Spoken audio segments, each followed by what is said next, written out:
ভালো লাগাতে সাবস্ক্রাইব করবেন, লাইক করবেন।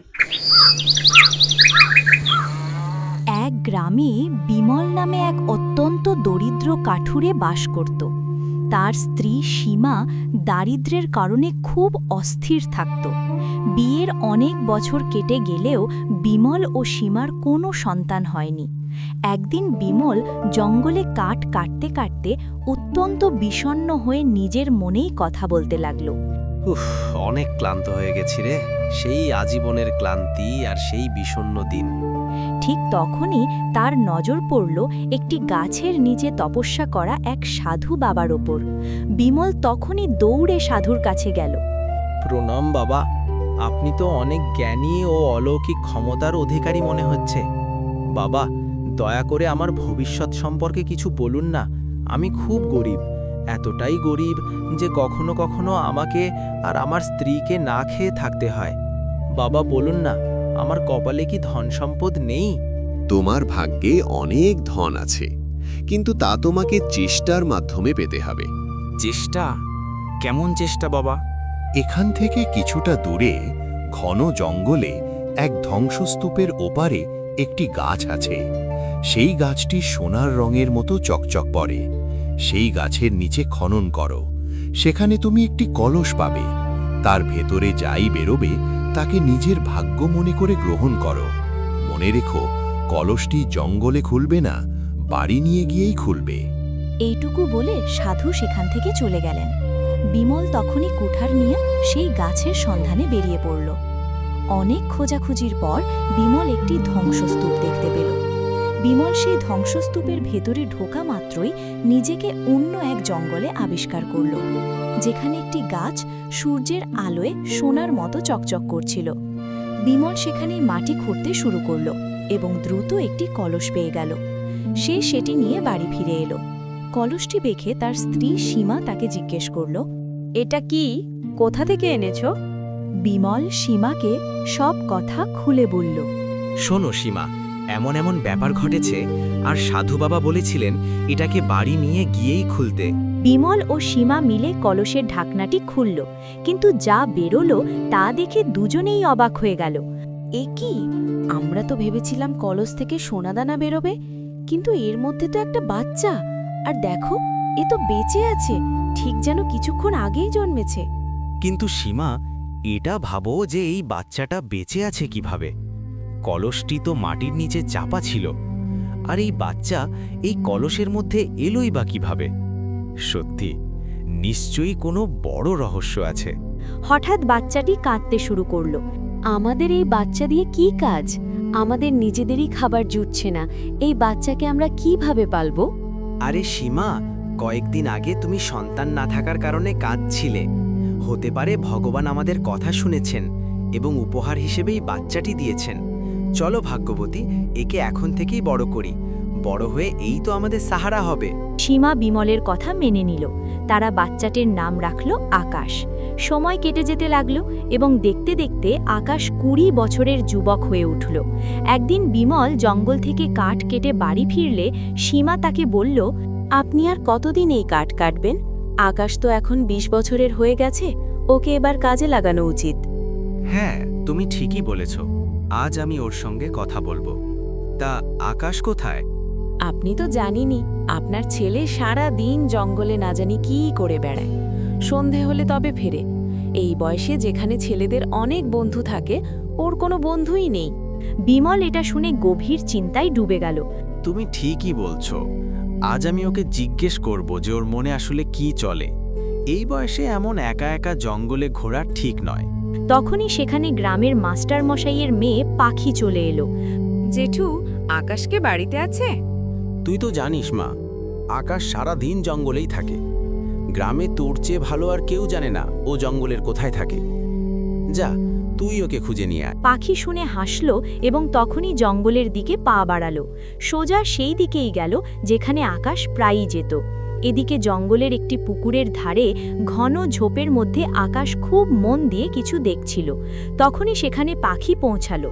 তুমি এখানে আসলে করোটা কি?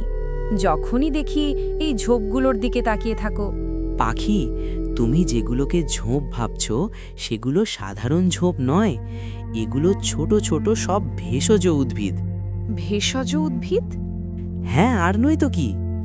আচ্ছা পাখি, তোমাকে একটা রহস্য বলবো। কোনো রহস্য? ভেষজ গাছগুলো আমার সঙ্গে কথা বলে। তুমি আর তোমার কথা আকাশ, তুমিই জানো সব। ওহ, পুরো গ্রামে একমাত্র তুমিই তো আমার সত্যি বন্ধু। শুধু তুমিই জানো আমি জঙ্গলের কোথায় থাকি, নইলে কেউ আমার সঙ্গে বন্ধুত্ব করে না। আকাশ, তুমি নিজেই তো কারোর সঙ্গে বন্ধুত্ব করতে চাও না। ছোটবেলা থেকে দেখছি সব সময় জঙ্গলের এই অংশে এসে ঘন্টার পর ঘন্টা বসে থাকো। কেন বলো তো? আকাশ কিছু বলতে যাবে এমন সময় পুরো জঙ্গলের সিংহের এক ভয়ানক গর্জন শোনা গেল। পাখি, পাখি, আমাদের এখান থেকে এক্ষুনি যেতে হবে। এখানে আশেপাশে নিশ্চিত কোনো সিংহ আছে। আমি একা থাকলে কোনো ব্যাপার ছিল না, কিন্তু আমি তোমাকে বিপদে ফেলতে পারি না। চলো, তাড়াতাড়ি করো। আকাশ পাখিকে নিয়ে গ্রামের দিকে রওনা দিল। পাখি নিজের বাড়ি চলে গেল এবং আকাশ নিজের বাড়ির দিকে মোড় নিল। আকাশ দরজায় পৌঁছানো মাত্রই বিমল তাকে ডাকল। আকাশ, বাবা, এদিকে আয়। হ্যাঁ বাবা, বলুন, কি ব্যাপার? আপনাকে কিছুটা চিন্তিত মনে হচ্ছে। হ্যাঁ, দেখো আকাশ, এখন আমি বৃদ্ধ হয়ে গেছি। এখন আর আমার দ্বারা পরিশ্রম হয় না, কাজে এখন তোমার হাত বাড়ানো উচিত। আমি তোমাকে কিছু জিজ্ঞেস করতে চাই। তুমি কেন জঙ্গলে ঘুরে বেড়াও? তোমার কোনো বন্ধু নেই কেন? তোমার বয়সের ছেলেরা হাসি খুশি থাকে, বন্ধু বানায়, তুমি তাদের মতো নও কেন? আসলে বাবা, না জানি কেন আমার মনে হয় আমি এই দুনিয়ার বাসিন্দা নই। আমি যেন অন্য কোনো জগতের লোক। এ কথা শুনে বিমল খুব অবাক হয়ে গেল এবং গভীর চিন্তায় ডুবে গেল। কিছুক্ষণ পর সে আবার আকাশকে বলল, পাখি আমাদের বলছিল যে তুমি নাকি জঙ্গলে ঝোপের দিকে তাকিয়ে থাকো আর বলো যে সেগুলো ঝোপ নয়, ভেষজ উদ্ভিদ। এটা কি সত্যি? হ্যাঁ বাবা, আমার মনে হয় জঙ্গলের কিছু বিশেষ ভেষজ উদ্ভিদ আমার সাথে কথা বলে। তখনই ভেতর থেকে সীমা বেরিয়ে এলো। বাবা, আমি তোর আর তোর বাবার কথা শুনছিলাম। যদি তোর মনে হয় যে ভেষজ গাছগুলো তোর সাথে কথা বলে, তবে কেন তুই সেগুলো বিক্রি করা শুরু করছিস না? জঙ্গল থেকে সেগুলো এনে বিক্রি করলে কিছু আয়ও হবে আর তোর বাবার কষ্টও কমবে। ঠিক আছে মা, চিন্তা করো না। কাল থেকেই আমি জঙ্গল থেকে গাছগাছড়া এনে গ্রামে বিক্রি করব। অন্যদিকে পাখি বাড়ি পৌঁছাতেই তার বাবা মাস্টার মশাই তাকে দেখে জিজ্ঞেস করলেন, কিরে পাখি, কোথায় গিয়েছিলি? আকাশের সাথে দেখা করতে গিয়েছিলাম বাবা। হ্যাঁ, ও তো সবসময় জঙ্গলেই থাকে। আমি জঙ্গল থেকেই আসছি। পাখির কথা শুনে মাস্টার মশাইয়ের চোখে ক্ষণিকের জন্য রাগ দেখা দিল, কিন্তু পরক্ষণেই তিনি শান্ত হলেন। দেখো পাখি, তোমার মা মারা গেছে অনেক বছর হলো। আমি তোমাকে বাবা এবং মা দুজনেরই ভালোবাসা দেওয়ার চেষ্টা করেছি। আমি তোমার চোখে কষ্ট দেখতে পারবো না। আমি কিছু বুঝলাম না বাবা। আমি জানি তুমি মনে মনে আকাশকে পছন্দ করো, এটা জেনেও যে আকাশ একজন সাধারণ দরিদ্র কাঠুরের ছেলে। আকাশের মধ্যে তো কোনো দোষ নেই। আর আপনি কেন বলছেন যে ও সাধারণ নয়? আমি বলছি না যে ও খারাপ, কিন্তু ও আলাদা। ছোটবেলা থেকে আজ পর্যন্ত ওকে শুধু জঙ্গলেই ঘুরে বেড়াতে দেখেছি। না আছে কোনো বন্ধু, না কোনো কাজ, শুধু জঙ্গলে ঘোরে। মনে হয় যেন বুনো মানুষ। তাহলে আপনি আমার কাছে কি চান বাবা? মা পাখি, আমি চাইতাম ও যদি অন্যদের মতো হতো, তবে আমার কোনো আপত্তি থাকতো না। এই কথা শুনে পাখির চোখ দিয়ে জল পড়তে লাগলো। ঠিক আছে বাবা, আমি আর আকাশের সাথে দেখা করব না। আচ্ছা, একটা কথা বলো তো, আকাশ আসলে জঙ্গলে কি করে? ও ঝোপগুলোর দিকে তাকিয়ে থাকে আর বলে ওগুলো ঝোপ নয়, ভেষজ উদ্ভিদ। ও বলে যে ওগুলো নাকি ওর সাথে কথা বলে। আচ্ছা, তার মানে ভেষজ গাছগাছড়া সম্পর্কে ওর জ্ঞান আছে। তাহলে তো ওর গ্রামের সেই অসুস্থ লোকেদের সাহায্য করা উচিত, যারা মহামারীর কারণে কষ্ট পাচ্ছে। হতে পারে ওর ভেষজ জ্ঞান মহামারীতে কাজে লেগে যাবে।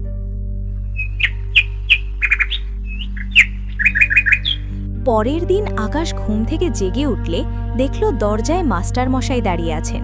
আসুন মাস্টার মশাই, আপনার মেয়ে তো এখানে প্রায়ই আসে, আজ আপনি এসেছেন। সব ঠিক আছে তো? হ্যাঁ বিমল, কথা হলো, পাখি বলছিল তোমার ছেলে নাকি জঙ্গলে ভেষজ গাছের খোঁজ করে। এটা কি সত্যি? হ্যাঁ, এটা সত্যি, কিন্তু আপনি এমন প্রশ্ন কেন করছেন?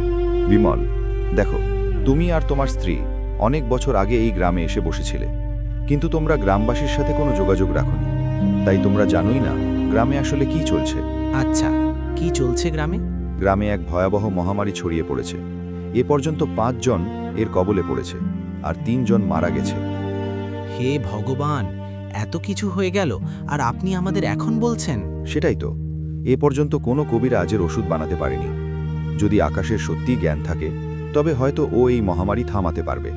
যদি এমন ব্যাপার হয় তবে ঠিক আছে, আমি আজই জঙ্গল থেকে এক বিশেষ ভেষজ নিয়ে আসব, যা দিয়ে এই রোগ সারানো সম্ভব। আকাশ জঙ্গলের দিকে রওনা দিল। ঝোপঝাড়ের মধ্যে সে খুব মন দিয়ে দেখতে লাগল। তখনই তার কানে ঝোপের পাতার এক আওয়াজ ভেসে এলো। আমাকে তুলে নাও, আমাকে যে খাবে সেই এই বিচিত্র রোগ থেকে বেঁচে যাবে। আকাশের চোখে এক রহস্যময় আভা ফুটে উঠল। সে তখনই সেই পাতাগুলো ছিলে নিল এবং দ্রুত গ্রামের দিকে ছুটল। কাকতালীয়ভাবে মাস্টারমশাই তার বাড়ির দরজায় বসেছিলেন। আকাশের চোখের চমক দেখে তিনি বললেন, হ্যাঁ, মনে হচ্ছে তুমি সত্যিই ওষুধ খুঁজে পেয়েছ। হ্যাঁ মাস্টার মশাই, যারা মহামারীতে আক্রান্ত তাদের এই পাতাগুলো খাইয়ে দিন। আমার বিশ্বাস তারা সুস্থ হয়ে যাবে। মাস্টারমশাই পাতাগুলো নিয়ে দ্রুত গ্রামের দিকে গেলেন। দিন কেটে গেল। কিছুদিন পর মাস্টারমশাই আকাশের বাড়ি এলেন। বিমল, গ্রামে যে মহামারী ছড়িয়েছিল তা এখন শেষ হওয়ার পথে, আর এই সব কিছু শুধু তোমার ছেলে আকাশের কারণে হয়েছে। কথা শুনে বিমল ও সীমার মুখে গর্ব ও হাসির জোয়ার বয়ে গেল। আমার এক দূর সম্পর্কের পিসির মেয়ের বিয়ে। আমি আর পাখি কয়েকদিনের জন্য সেখানে যাচ্ছি। ফিরে এসে আমরা গ্রামে আকাশকে সম্বর্ধনা দেব। আচ্ছা, আসি। রাম রাম। মাস্টারমশাই চলে গেলেন। এদিকে জঙ্গলে আকাশ একা বসেছিল। তখনই এক যন্ত্রণাকাতর নারী কণ্ঠ তার কানে এলো। আকাশ চমকে উঠে এদিক ওদিক তাকাতে লাগল। তার নজর পড়ল এক গাছের নিচে পড়ে থাকা এক বৃদ্ধার ওপর, যে যন্ত্রণায় কাতরাচ্ছিল। কে আপনি? আপনার কি হয়েছে? আমি জঙ্গলে কাঠ কাটতে এসেছিলাম। হঠাৎ আয়ে চোট পেয়ে মোচকে গেছে। উঠতে পারছি না, খুব ব্যথা করছে। চিন্তা করবেন না, আমি এখনই আপনার পা ঠিক করে দিচ্ছি। দাঁড়ান। এটুকু বলে আকাশ একটি গাছের পাতা ছেড়ে তা পিষে বৃদ্ধার পায়ে লাগিয়ে দিতেই তিনি উঠে দাঁড়ালেন। তুমি তো চমৎকার দেখালে। আমার পায়ের ব্যথা এত তাড়াতাড়ি ঠিক হয়ে গেল? বৃদ্ধা এটুকু বলতেই হঠাৎ ঝোপ থেকে এক ভয়ানক সিংহ বের হয়ে আকাশের ওপর ঝাঁপিয়ে পড়ল। আকাশ বিন্দুমাত্র সময় নষ্ট না করে বিদ্যুতের গতিতে নিজেকে বাঁচানোর জন্য সিংহের ওপর আঘাত করল। আকাশের হাত জখম হয়ে রক্ত পড়তে লাগল, কিন্তু সিংহটি হঠাৎ খুব ভয় পেয়ে পালিয়ে গেল। ঠিক পরের মুহূর্তেই এক রঙিন আলোয় আকাশের হাতের ক্ষত আপনা আপনি সেরে গেল। এটা কিভাবে সম্ভব? আমার ক্ষত নিজে থেকে কিভাবে ভরে গেল? এটা কিভাবে হতে পারে? ক্ষত নিজে থেকে ঠিক হয়ে গেল? কে তুমি? আমি নিজেও অবাক যে আমার ক্ষত কিভাবে ঠিক হয়ে গেল। তুমি কোনো মানুষ হতে পারো না। মানুষের ক্ষত এভাবে হঠাৎ সেরে যায় না। তুমি নিশ্চয়ই কোনো মায়াবী সত্তা। না, আমি তো এক সাধারণ কাঠুরের ছেলে, এক সাধারণ মানুষ। না, আমি বিশ্বাস করতে পারছি না। যদি তোমার বাবা সত্যিই একজন কাঠুরে হন, তবে তুমি তার ছেলে হতে পারো না। এটুকু বলে বৃদ্ধা রহস্যময় ভঙ্গিতে চলে গেলেন। আকাশ সেখানেই দাঁড়িয়ে রইল। সেই দিন আকাশ প্রথম অনুভব করল যে সে কোনো সাধারণ যুবক নয়, কিছু একটা রহস্য তার রক্তে বইছে। কিছুক্ষণ পর আকাশ যখন বাড়ি ফিরল, দেখল তার মা সীমা জোরে জোরে কাশছে আর বিমল বিছানায় কাঁপছে। মা, কি হয়েছে মা? বাবা, খুব কাশি হচ্ছে। কিন্তু আকাশের মনে তখন অনেক প্রশ্ন। সে সরাসরি তার বাবা বিমলের কাছে গিয়ে বলল, বাবা, বলুন তো আমি কে? বিমল এটা শুনে চমকে উঠল। তার মুখ ফ্যাকাশে হয়ে গেল। এ কি বলছিস বাবা? তুই তো আমাদের ছেলে। না বাবা, আমি সেই সত্যিটা জানতে চাইছি, যা আপনি হয়তো জানেন কিন্তু বলছেন না। বলুন, আমি কে? তুই কেন এমন জিজ্ঞেস করছিস বাবা? আকাশ জঙ্গলের পুরো ঘটনা সবিস্তারে জানাল। সেই বৃদ্ধা, সিংহ, ক্ষত আর হাতের অলৌকিক ঘটনা। যদি আমি সত্যিই আপনার ছেলে হই, তবে আপনি নিজের হাত কাটুন। যদি আপনার ক্ষত নিজে থেকে সেরে যায়, তবেই আমি বিশ্বাস করব। কাটুন দেখি। বিমলের কাছে আর সত্যি লুকোনোর পূর্ণ পথ ছিল না। সে সীমার দিকে তাকাতে লাগল। বিমল একটি পুরনো ঘরে গেল এবং এক পুরনো বাক্স থেকে সেই কলসটি বের করে আনল, যা সে বছর বছর ধরে লুকিয়ে রেখেছিল এবং সব ঘটনা আকাশকে বলে শোনাল। বাবা, এই কলসটি জঙ্গলের সেই অংশে পাওয়া গিয়েছিল যেখানে সোনার মতো চকচকে গাছ ছিল। আমরা ভেবেছিলাম এই কলসে ধন থাকবে, কিন্তু যখন খুললাম তখন তুই বেরোলি বাবা, তুই। আকাশ এটা শুনে থমকে গেল। সেই থেকে আমরা তোকে নিজের ছেলের মতো পালন করেছি, কখনো তোকে আলাদা ভাবিনি। পরের মুহূর্তেই বিমলেরও প্রচণ্ড কাশি শুরু হলো। সে পড়ে গেল। আকাশ সব প্রশ্ন ভুলে গিয়ে বলল, বাবা, হঠাৎ আপনার কি হলো বাবা? বাবা, মনে হচ্ছে আমরাও মহামারীর কবলে পড়ে গেছি। এটুকু বলে বিমল শেষ নিঃশ্বাস ত্যাগ করল। তখনই মা সীমাও জোরে কাশতে শুরু করল এবং কিছুক্ষণেই তারও শ্বাস থেমে গেল। বাবা, আপনারা আমাকে ছেড়ে যেতে পারেন না। আমি তো শুধু জিজ্ঞেস করেছিলাম আমি কে। মা ওঠো না, দেখো আমি কথা দিচ্ছি আর কখনো প্রশ্ন করব না। ভগবানের দোহাই, চোখ খোলো মা। কিন্তু সীমা ও বিমল এখন আর কোনো কথার জবাব দিতে পারল না, কারণ তারা আর এই পৃথিবীতে নেই। আকাশ অনেকক্ষণ ধরে চিৎকার করে কাঁদতে লাগল। হঠাৎ বিমল ও সীমার দেহ কালো ধোঁয়ায় রূপান্তরিত হয়ে অদৃশ্য হয়ে গেল। পরের মুহূর্তে সেই কালো ধোঁয়া কলসের ভেতরে ঢুকে গেল। আকাশ অবাক হয়ে নিজেকে বলতে লাগল, এবারে কি রহস্য? এ কি হচ্ছে? আকাশের মাথা কাজ করা বন্ধ করে দিল। সে কলসটিকে একদৃষ্টে তাকিয়ে রইল। কিছুক্ষণ পর সে কলসটি তুলে নিজেকে বলল, আমার মনে হয় সেই সোনালি চকচকে গাছটি খুঁজে বের করা উচিত, যেখানে বাবা এই কলসটি পেয়েছিল আর আমাকেও পাওয়া গিয়েছিল। আমার বিশ্বাস সেখানে নিশ্চয়ই কোনো বড় রহস্য লুকানো আছে। আকাশ সেই জঙ্গলের দিকে রওনা দিল যেখান থেকে তার গল্প শুরু হয়েছিল। ঘণ্টার পর ঘণ্টা হাঁটতে হাঁটতে সে ক্লান্ত হয়ে এক গাছের নিচে বসল। কোথায় খুঁজব সেই সোনালি গাছ? কোথায় থাকতে পারে এটা? হঠাৎ তার কানে এক অজানা ব্যক্তির কণ্ঠ ভেসে এলো। কে তুমি? এই জঙ্গলে কি করছো? আকাশ ঘুরে দেখল এক রহস্যময় সাধু তার পেছনে দাঁড়িয়ে। সাধু আকাশের হাতে কলসটি দেখা মাত্রই চমকে উঠলেন। এই কলসটি তোমার কাছে কিভাবে এলো? আকাশ কাঁদতে কাঁদতে পুরো গল্প শোনাল। আমি কিছুই বুঝতে পারছি না সাধু মহারাজ। আমার বাবা বলেছিলেন এক সাধু তাকে সোনালি গাছের কথা বলেছিলেন এবং সেখানে মাটি খুঁড়লে কলস পাবেন বলেছিলেন। সেই কলসে আমার বাবা আমাকে পেয়েছিলেন, আর আজ সত্যিটা জানানোর পর আমার বাবা ও মা দুজনেই মারা গেলেন এবং ধোঁয়া হয়ে এই কলসের ভেতর ঢুকে গেলেন। শান্ত হও পুত্র, শান্ত হও। চিন্তা করো না, আমি তোমাকে সাহায্য করব। সেই সোনালি গাছ তুমি তখনই দেখতে পাবে যখন তোমার হৃদয় সচ্চরিত্রের হবে। এখান থেকে উত্তর দিকে যাও। তোমার মনে যদি মানবতা থাকে তবে ভাগ্য তোমাকে লক্ষ্যে পৌঁছে দেবে। সাধু চলে গেলেন। আকাশ জানত না যে এই সেই সাধু যিনি বছর আগে বিমলকে কলসটির কথা বলেছিলেন। আকাশ উত্তর দিকে চলতে লাগল। ঘন জঙ্গলে অনেক পথ চলার পর একটি পুকুরের কাছে সে এক বৃদ্ধকে দেখল যে তৃষ্ণায় জল জল বলে চিৎকার করছিল। বাবা, আমি দুদিন ধরে তৃষ্ণার্ত, উঠতে পারছি না। একটু জল খাওয়াতে পারো? হ্যাঁ বাবা, কেন নয়, দাঁড়ান আমি জল আনছি। আকাশ কলসিটি পাশের একটি গাছের নিচে রেখে পুকুর থেকে জল এনে বৃদ্ধকে খাওয়ালো। উফ, এখন ভালো লাগছে। ভগবান তোমার মঙ্গল করুক বাবা, তোমার সব ইচ্ছা পূরণ হোক। আকাশ কলসটি নিতে গাছের দিকে গেল, কিন্তু দেখল কলসটি সেখানে নেই। এ কি, আমার কলস কোথায় গেল? এখানেই তো রেখেছিলাম, কলস গেল কোথায়? সে পাগলের মতো কলসটি খুঁজতে লাগল, কিন্তু পেল না। তখনই বৃদ্ধের কণ্ঠ শোনা গেল। বাবা, আমাকে একটু বাড়ি পৌঁছে দেবে? আমার বৃদ্ধা স্ত্রী আমার জন্য অপেক্ষা করছে, না জানি সে বেঁচে আছে কি না। আকাশ দ্বিধায় পড়ল, কলস খুঁজবে না বৃদ্ধকে সাহায্য করবে। বৃদ্ধের চোখ দিয়ে জল পড়তে লাগল। বাবা, শুধু এইটুকু সাহায্য করো, আমাকে বাড়ি পৌঁছে দাও। আমি তোমার ঋণ ভুলব না। ঠিক আছে বাবা, বলুন আপনার বাড়ি কোথায়? বৃদ্ধ তাকে জঙ্গলের গহীনে একটি ধ্বংসস্তূপের সামনে থাকা কুঁড়ে ঘরে নিয়ে গেল। ভেতরে এক বৃদ্ধা যন্ত্রণায় কাতরাচ্ছিল। কোথায় ছিলে তুমি? ভাবলাম তোমাকে না দেখেই চোখ বুঝব। এমন বলো না, তোমাকে অনেক দিন বাঁচতে হবে। এও কি কোনো বাঁচা?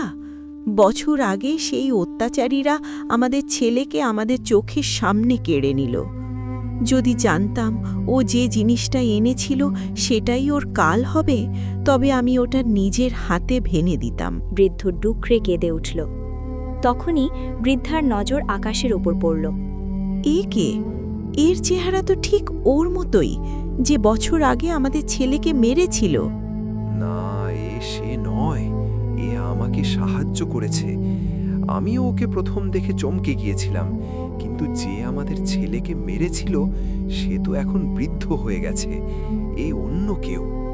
বৃদ্ধ কাশতে শুরু করল। আকাশ জিজ্ঞেস করল, দাদু, আপনার স্ত্রী কার কথা বলছেন? আমার চেহারা কার সাথে মেলে? সে অনেক বড় গল্প বাবা। বছর আগে আমাদের ছেলে অরুণকে যে রাজপুত্র আমাদের চোখের সামনে নৃশংসভাবে মেরে ফেলেছিল, তার চেহারা হুবহু তোমার মতো, কিন্তু আমি জানি তুমি সে নও। আকাশের চোখে জল এলো। সে বলল, আপনারা চিন্তা করবেন না, আজ থেকে আপনারা আমাকে আপনাদের ছেলে ভাবুন। আমি আপনাদের সেবা করব।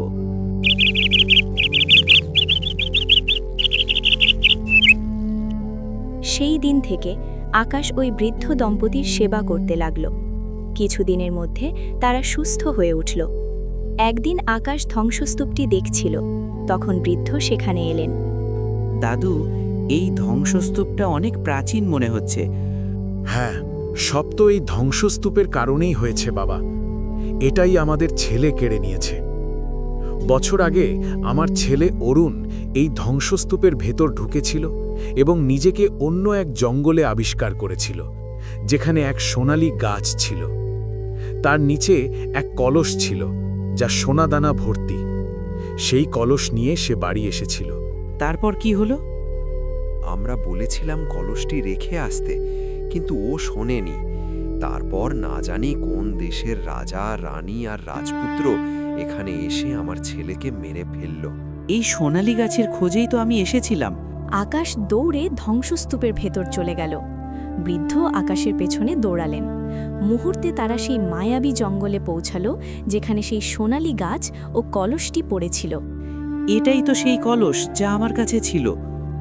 তখনই কালো ধোঁয়ার সঙ্গে সেই সাধু আবির্ভূত হলেন। আকাশ, তোমার প্রশ্নের উত্তরের সময় এসেছে। এই কলসটি অলৌকিক। এটি দিয়ে হয় তুমি তোমার বাবা মাকে ফিরে পেতে পারো, যারা ধোঁয়া হয়ে এর ভেতরে আছে, অথবা এই বৃদ্ধের ছেলে অরুণের। ভেবে দেখো। আকাশ কিছুক্ষণ গভীরভাবে ভাবল। আমি চাই দাদুর ছেলে অরুণ ফিরে আসুক। আমি এদের ছেলের জন্য কাঁদতে দেখেছি। আমি এদের এই কষ্ট সহ্য করতে পারছি না। সাধু হাসলেন। হঠাৎ কলস থেকে 3 রঙের ধোঁয়া বেরোলো। এক ধোঁয়া থেকে অরুণ তৈরি হলো, বাকি 2 ধোঁয়া থেকে বিমল ও সীমা তৈরি হলো। তারা অবাক হয়ে সব দেখতে লাগলো। এবার সত্যিটা বলার সময় এসেছে। সত্যি হলো, তোমরা কেউ এই পৃথিবীর নও। তোমরা পাতালপুরীর রাজা, রানী এবং তাদের ছেলে। বছর আগে এই বৃদ্ধের ছেলে অরুণের হত্যা অন্য কেউ নয়, তুমিই করেছিলে আকাশ। কি? এ কি বলছেন সাধু মহারাজ? চিন্তা করো না, একটু পরেই সব মনে পড়বে। বছর আগে যখন এই কলসটি ভুলবশত পৃথিবীতে আসে আর অরুণ তা তুলে নেয়, তখনই সব শুরু হয়। সাধু এটুকু বলতেই বিমল, সীমা আর আকাশের মাথা ঘুরতে লাগল। তাদের চোখের সামনে পুরনো দৃশ্য ভেসে উঠল। পাতালপুরীর রাজপ্রাসাদে রাজা বিমল সিংহাসনে বসে আছেন, রানী সীমা পাশে দাঁড়িয়ে। সামনে রাজপুত্র আকাশ। এই কলস আমাদের রাজত্বের প্রতীক। কোনো মানুষ যদি এটি ছুঁয়ে থাকে, তবে সে পাতালপুরীর নিয়ম ভেঙেছে। তার শাস্তি মৃত্যু। পৃথিবীতে সোনালী গাছের নিচে অরুণ তার বাবা মাকে কলসটি দেখাচ্ছিল। তখনই সেখানে বিমল, সীমা ও আকাশ প্রকট হল। এই কলস তোমার নয়, এটি পাতালপুরীর সম্পদ। তুমি এটি চুরি করেছ, তোমার শাস্তি মৃত্যু। অরুণের বাবা মা পায়ে পড়লেও রাজপুত্র আকাশ তলোয়ার দিয়ে অরুণকে মেরে ফেলল। অরুণের বাবা মা তাদের চোখের সামনে তাদের ছেলের হত্যা দেখতে পেয়ে অজ্ঞান হয়ে গেলেন। তখনই সেখানে সাধু আবির্ভূত হলেন, রাগে অগ্নিশর্মা হয়ে। বিমল, সীমা ও আকাশ, তোমরা এক নির্দোষকে মেরেছ, এর শাস্তি তোমাদের পেতে হবে। সাধুর ইশারায় আকাশ ভস্ম হয়ে ছাই হয়ে গেল। বিমল ও সীমা সাধুর পায়ে পড়ল। ক্ষমা করুন বাবা, আমাদের ছেলেকে ফিরিয়ে দিন। না, এখন তোমাদের সাজা পেতে হবে। আমি তোমাদের স্মৃতি মুছে দিচ্ছি। তোমরা পৃথিবীতে সাধারণ মানুষের মতো দারিদ্র্যে জীবন কাটাবে। তোমার ছেলে আকাশ যখন এই কলসে আবার জন্ম নেবে, তখন তুমি হবে এক কাঠুরে। নিয়তি তোমাকে আমার কাছে আনবে এবং আমি এই কলসটি তোমাকে দেব। একদিন যখন সে বড় হবে এবং তার মধ্যে মানবতা জন্ম নেবে, তবেই তোমাদের পূর্ণ মিলন হবে। তিনজনেরই স্মৃতি ফিরে এলো। তারা একে অপরকে জড়িয়ে ধরল। সীমা, আমাদের ছেলে ফিরে এসেছে। আকাশ বাবা। বাবা, মা। সাধুর শরীর থেকে জ্যোতি বের হল এবং তিনজনের পোশাক রাজকীয় হয়ে গেল। এবার পাতালপুরীতে ফিরে যাও। সোনালী গাছের নিচ দিয়ে দ্বার খুলবে। মনে রেখো, পৃথিবীতে আর ফিরে এসো না। সাধু অদৃশ্য হলেন। আকাশ, বিমল ও সীমা পাতালপুরীতে প্রবেশ করল। অন্যদিকে বৃদ্ধ দম্পতি তাদের ছেলে অরুণকে ফিরে পেল। তাদের জীবন আবার সুখে পূর্ণ হল। আমাদের এই ভিডিওটি আপনার কেমন লাগলো তা কমেন্টে জানাতে ভুলবেন না। আর হ্যাঁ, আমাদের চ্যানেলটিকেও সাবস্ক্রাইব করে নিও, যাতে সবার আগে আপনার কাছে নোটিফিকেশন চলে যায়। আর সম্পূর্ণ ভিডিওটি দেখার জন্য আপনাকে অসংখ্য অসংখ্য ধন্যবাদ।